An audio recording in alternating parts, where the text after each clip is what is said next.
Creations ಚಾನೆಲ್ಗೆ ಸ್ವಾಗತ. ಇವತ್ತು ನಾನು ನಿಮಗೆ ಮಲೆನಾಡು ಹವ್ಯಕರ ಸ್ಪೆಷಲ್ ಸಣ್ಣಕ್ಕಿ ಕೇಸರಿ ಬಾತ್ ಮಾಡೋದನ್ನು ತೋರಿಸ್ತಾ ಇದ್ದೀನಿ. ಮೊದಲನೇದಾಗಿ 1 ಕಪ್ ಸಣ್ಣಕ್ಕಿನ ತಗೊಂಡಿದ್ದೀನಿ.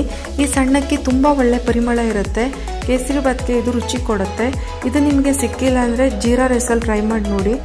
ಆಮೇಲೆ ಅರ್ಧ ಕಪ್ ತುಪ್ಪ, ಅಕ್ಕಿ ತಗೊಂಡಿರೋ ಸೇಮ್ ಕಪ್ಪಲ್ಲಿ 1/4 ಕಪ್ ಸಕ್ಕರೆ, ಹಾಗೆ ಬಿಸಿ ಹಾಲು, ಕೇಸರಿ ದಾಳನ್ನ ನೆನೆಸಿಡೋದಕ್ಕೆ, ಸ್ವಲ್ಪ ದ್ರಾಕ್ಷಿ ಹಾಗೂ ಗೋಡಂಬಿ ಎಷ್ಟು ಬೇಕೋ ಅಷ್ಟು ನೋಡ್ಕೊಂಡು ಹಾಕೊಳ್ಳಿ. ಮತ್ತೆ ಅರ್ಧ ಸ್ಪೂನ್ ಉಪ್ಪು, ಅರ್ಧ ಲಿಂಬು ಬೇಕಾಗುತ್ತೆ. ಮೊದಲಿಗೆ ನಾನಿಲ್ಲಿ 1 ಕಪ್ ಅಕ್ಕಿನ ಚೆನ್ನಾಗಿ ತೊಳೆದಿಟ್ಕೊಂಡಿದ್ದೀನಿ. ಹಾಗೆ ನೀರು ಕೂಡ ಬಿಸಿಯಾಗೋಕೆ ಇಟ್ಟಿದ್ದೆ. ಇವಾಗ ಚೆನ್ನಾಗಿ ಕುದೀತಾ ಇದೆ. ಈ ಅಕ್ಕಿನ ಅದೇ ನೀರಿಗೆ ಹಾಕಿ ಅನ್ನ ಮಾಡ್ಕೋಬೇಕು.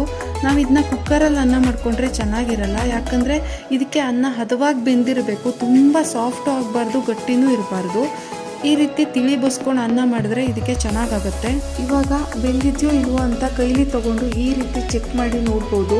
ಹದವಾಗಿ ಬೆಂದಿದೆ, ತುಂಬ ಸಾಫ್ಟು ಇಲ್ಲ, ಗಟ್ಟಿನೂ ಇಲ್ಲ. ಸ್ವಲ್ಪ ನೀರು ಹಾಕಿ ಬಸ್ಕೊಳ್ಳೋಣ. ನೀರು ಹಾಕದೆ ಹಾಗೆ ಬಸ್ಕೊಂಡ್ರೆ ತಿಳಿ ತಿಕ್ಕಾಗಿ ಅನ್ನೋ ಜೊತೆನೆ ಉಳ್ಕೊಳ್ಳುತ್ತೆ. ಇದನ್ನ ಈ ರೀತಿ ಒಂದು ಪ್ಲೇಟ್ ಮುಚ್ಚಿ ಬಸ್ಕೋಬಹುದು. ಇಲ್ಲಾಂದರೆ ಈ ಥರ ಇದಕ್ಕೆ ಹಾಕಿ ಅಥವಾ ಯಾವುದೇ ಸ್ಟ್ರೈನರಲ್ಲಿ ಕೂಡ ನಾವು ಇದನ್ನ ಹಾಕಿ ತಿಳಿ ಬಸ್ಕೋಬಹುದು. ನೋಡಿ, ಇದರಲ್ಲಿ ಹಾಕಾದ್ಮೇಲೆ ತಿಳಿಯೆಲ್ಲ ಬಸಿದು ಕೇಸರಿ ಬಾತ್ಗೆ ಬೇಕಾಗಿರೋ ಅನ್ನ ರೆಡಿಯಾಗಿದೆ. ಈಗ ಇದನ್ನ ಒಂದು ದಪ್ಪ ತಳ ಇರೋ ಪಾತ್ರೆಗೆ ಹಾಕೋಬೇಕು. ಈಗ ಸ್ಟವ್ ಆನ್ ಮಾಡಿ ನಾವು ಅಳತೆ ಮಾಡಿ ತೆಗೆದಿಟ್ಕೊಂಡಿರೋ 1/4 ಕಪ್ ಸಕ್ಕರೆನ ಇದಕ್ಕೆ ಹಾಕಬೇಕು. ಹಾಲಲ್ಲಿ ನೆನೆಸಿರೋ ಕೇಸರಿ ದಳಗಳನ್ನ ನಾವು ಕೈಯಲ್ಲಿ ಚೆನ್ನಾಗಿ ತಿಕ್ಬಿಟ್ಟು ಹಾಕೋದ್ರಿಂದ ಒಳ್ಳೆ ಫ್ಲೇವರ್ ಮತ್ತೆ ಕಲರ್ ಎರಡೂ ಚೆನ್ನಾಗಿ ಬಿಟ್ಕೊಳ್ಳುತ್ತೆ. ಈಗ ಇಟ್ಕೊಂಡಿರೋ ಅರ್ಧ ಸ್ಪೂನ್ ಉಪ್ಪಿಗೆ ಲಿಂಬು ಹಿಂಡಿ ಹಾಕೋದ್ರಿಂದ ಲಿಂಬು ರಸ ಕಹಿ ಆಗಲ್ಲ.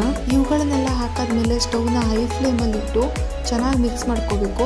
ಸಕ್ಕರೆ ಕರ್ಗೋವರೆಗೂ ಇದನ್ನ ಈ ರೀತಿ ಕೈ ಬಿಡದೆ ಮಿಕ್ಸ್ ಮಾಡ್ತಾನೆ ಇರಬೇಕು. ಸಕ್ಕರೆ ಈಗ ಚೆನ್ನಾಗಿ ಕರಗಿದೆ. ಇದಕ್ಕೆ ನಾವೀಗ ಅರ್ಧ ಕಪ್ ತುಪ್ಪ ಇಟ್ಕೊಂಡಿರೋದನ್ನ ಹಾಕಿ ಚೆನ್ನಾಗಿ ಮಿಕ್ಸ್ ಮಾಡಬೇಕು. ಸೈಡಲ್ಲೆಲ್ಲ ಇದು ಬಿಟ್ಕೊಳ್ತಾ ಬರುತ್ತೆ, ಅಲ್ಲಿ ತನಕ ಇದನ್ನ ಕೈ ಬಿಡದೆ ಚೆನ್ನಾಗಿ ಮಿಕ್ಸ್ ಮಾಡ್ಕೊಳ್ತಾ ಇರಬೇಕು.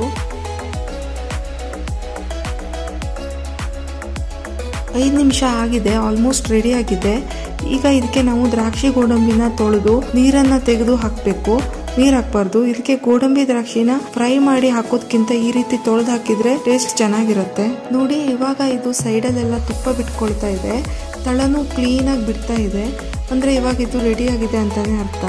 ಈಗ ನಾವು ಇದನ್ನ ಒಂದು ಬೌಲ್ಗೆ ಸರ್ವ್ ಮಾಡ್ಕೊಳ್ಳೋಣ. ನಾನು ತಗೊಂಡಿರೋ 1 ಕಪ್ ಅಕ್ಕಿ ಅಳತೆಗೆ ಈ ತರ ಬೌಲಲ್ಲಿ 4 ಬೌಲ್ ಕೇಸರಿ ಬಾತ್ ಆಗುತ್ತೆ. ನೋಡಿದ್ರಿ ಅಲ್ವಾ, ಸಣ್ಣಕ್ಕಿ ಕೇಸರಿ ಬಾತನ್ನ ಮನೇಲಿ ಎಷ್ಟು ಈಸಿಯಾಗಿ ಮಾಡ್ಕೋಬಹುದು ಅಂತ. ಈ ವಿಡಿಯೋ ನಿಮಗೆ ಇಷ್ಟ ಆದರೆ ಲೈಕ್ ಮಾಡಿ, ಶೇರ್ ಮಾಡಿ, ಹಾಗೆ ಸಬ್ಸ್ಕ್ರೈಬ್ ಮಾಡಿ. Thank you for watching. Please subscribe for all future videos and hit the bell icon for notifications.